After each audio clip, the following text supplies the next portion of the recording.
আর এবার যে খবরে নজর রাখতে হবে, যুদ্ধের আছে আবারও দুবাই বিমানবন্দর বন্ধ। হ্যাঁ, আপাতত দুবাইয়ে বিমান পরিষেবা বন্ধ। কতদিনের জন্য বন্ধ, কি আপডেট পাওয়া যাচ্ছে, আরো ডিটেইলে বিষয় জানাতে পারবে আবির রয়েছে আমার সঙ্গে। আবির, যাত্রী সুরক্ষার কারণেই নিশ্চয়ই আবারও বন্ধ করে দেওয়া হলো দুবাই বিমানবন্দর। দুবাইয়ের আন্তর্জাতিক বিমানবন্দরের কাছাকাছি একটি ড্রোন হামলার ঘটনা ঘটেছে বলে জানতে পারা যায়। এরপরে জানা যায় যে একটি নয় একাধিক হামলার ঘটনা ঘটেছে এবং এই হামলার ছেড়ে বিমানবন্দরের আশেপাশে নিরাপত্তা ব্যবস্থা জোরদার করা হয়। পরবর্তী সময় দুবাই আন্তর্জাতিক বিমানবন্দরের তরফ থেকে সিদ্ধান্ত নেওয়া হয় যে বিমান চলাচল দুবাই আন্তর্জাতিক বিমানবন্দর থেকে সম্পূর্ণভাবে বন্ধ রাখা হবে। কিছুক্ষণ আগেই দুবাই আন্তর্জাতিক বিমানবন্দরের তরফ থেকে ঘোষণা করা হয়েছে যে এয়ারপোর্ট যারা স্টাফ রয়েছেন, যাত্রীরা রয়েছেন এবং এয়ারলাইন্সের নিরাপত্তার কারণে তারা চূড়ান্ত সতর্কতামূলক ব্যবস্থা নিয়েছেন এবং সেই কারণেই আপাতত ওই বিমানবন্দর সম্পূর্ণভাবে বন্ধ।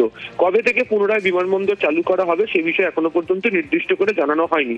প্রচুর যাত্রী তারা সেখানে অপেক্ষা করছিলেন এবং তাদেরকে অন্যত্র সরিয়ে নিয়ে যাওয়ার চেষ্টা করা হচ্ছে। এয়ারলাইন্স গুলোর তরফ থেকেও সেই কাজ করছে এবং বহু ক্ষেত্রে যাত্রীদেরকে নিজেদেরকেও ব্যবস্থা গ্রহণ করতে বলা হচ্ছে।